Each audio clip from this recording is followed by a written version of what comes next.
The Crossover, pages 36 to 46 in the PDF file that you can get online, or pages 32 to 43 if you have a paper copy of the book. I'm starting on the section called The Bet, Part 1. We're down by 7 at halftime. Trouble owns our faces, but coach isn't worried. Says we haven't found our rhythm yet. Then all of a sudden, out of nowhere, Vondi starts dancing the snake. Only he looks like a seal. The coach blasts his favorite dance music, and before you know it, we're all doing the cha-cha slide. To the left! Take it back now, y'all. One hop this time, right foot. Let's stomp. JB high-fives me with a familiar look. You want to bet, don't you? I ask. Yup, he says, then touches my hair. Ode to my hair. If my hair were a tree, I'd climb it. I'd kneel down beneath and enshrine it. I'd treat it like gold, then mine it. Each day before school, I unwind it. And right before games, I entwine it. These locks on my head, I designed it. And one last thing, if you don't mind it, that bet you just made, I declined it. The Bet, Part 2. If I lose the bet, you want to what? If the score gets tied, he says, and if it comes down to the last shot, he says, and if I get the ball, he says, and if I don't miss, he says, I get to cut off your hair. Sure, I say, as serious as a heart attack. You can cut my locks off, but if I win the bet, you have to walk around with no pants on and no underwear tomorrow in school during lunch. Vondi and the rest of the fellas laugh like hyenas. Not to be outdone, JB revises the bet. Okay, he says, how about if you lose, I cut one lock, and if you win, I will moon that nerdy group of sixth graders that sit near our table at lunch. Even though I used to be one of those nerdy sixth graders, even though I love my hair the way Dad loves Krispy Kreme, even though I don't want us to lose the game, odds are this was one of JB's legendary bets I'll win, because that's a lot of ifs. The game is tied. When JB's soft jumper sails, tick, through the air, talk, the crowd stills, tick, mouths drop, talk, and when his last second shot, tick, hits the net, talk, the clock stops. The gym explodes. Its hard bleachers empty, and my head aches. In the locker room. After the game, JB cackles like a crow. He walks up to me grinning, holds his hand out so I can see the red scissors from Coach's desk, smiling at me, their steel blades sharp and ready. I love this game like the winter loves snow, even though I spent the final quarter in foul trouble on the bench.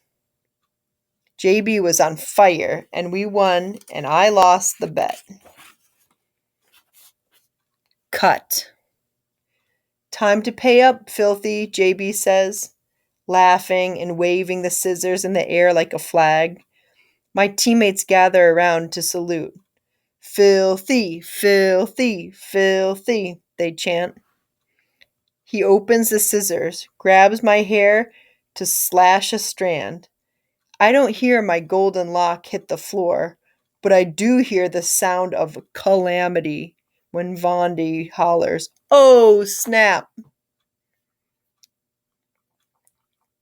Calamity.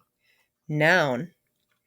An unexpected, undesirable event, often physically injurious. As in, if JB hadn't been acting so silly and playing around, he would have cut one lock instead of 5 from my head and avoided this calamity. As in, the huge bald patch on the side of my head is a dreadful calamity. As in, after the game, Mom almost has a fit when she sees my hair. "What a calamity," she says, shaking her head and telling Dad to take me to the barber shop on Saturday to have the rest cut off. Mom doesn't like us eating out. But once a month, she lets one of us choose a restaurant. And even though she won't let him touch half the things on the buffet, it's Dad's turn and he chooses Chinese. I know what he really wants is Pollard's chicken and barbecue, but Mom has banned us from that place. In the Golden Dragon, Mom is still frowning at JB for messing up my hair. "But Mom, it was an accident," he says. "Accident or not, you owe your brother an apology," she tells him. "I'm sorry for cutting your filthy hair, filthy," JB laughs. "Not so funny now, is it?" I say, my knuckles digging into his scalp till Dad saves him from the noogie with one of his lame jokes. "Why can't you play sports in the jungle?" he asks. Mom repeats the question because Dad won't continue until someone does. "Because of the cheetahs," he snaps back, so amused he almost falls out of his chair, which causes all of us to laugh and get past my hair issue, for now. I fill my plate with egg rolls and dumplings. JB asks Dad how we did. "Y'all did okay," Dad says, "but, JB, why did you let that kid post you up? And Filthy, what was up with that lazy crossover? When I was playing, we never..." And while Dad is telling us another story for the 100th time, Mom removes the salt from the table, and JB goes to the buffet.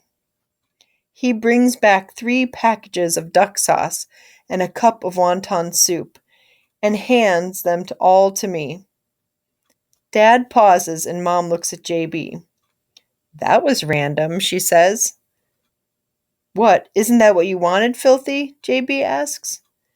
And even though I never opened my mouth, I say thanks, because it is. Missing.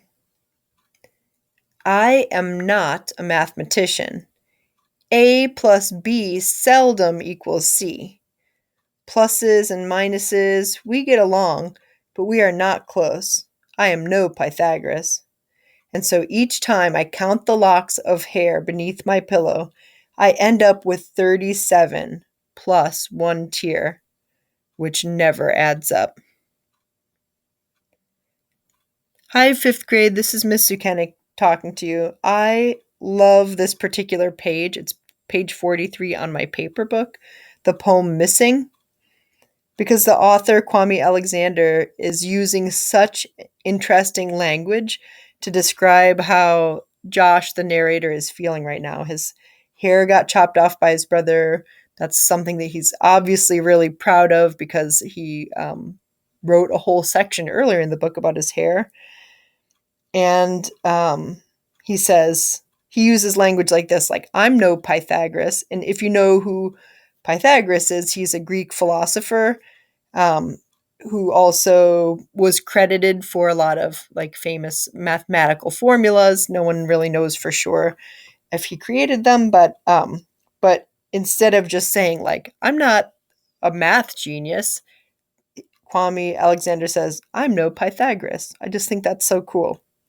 And then instead of saying, "I was really sad about my hair being cut," he writes it like this. And so each time I count the locks of hair beneath my pillow, I end up with 37 plus 1 tear, which never adds up.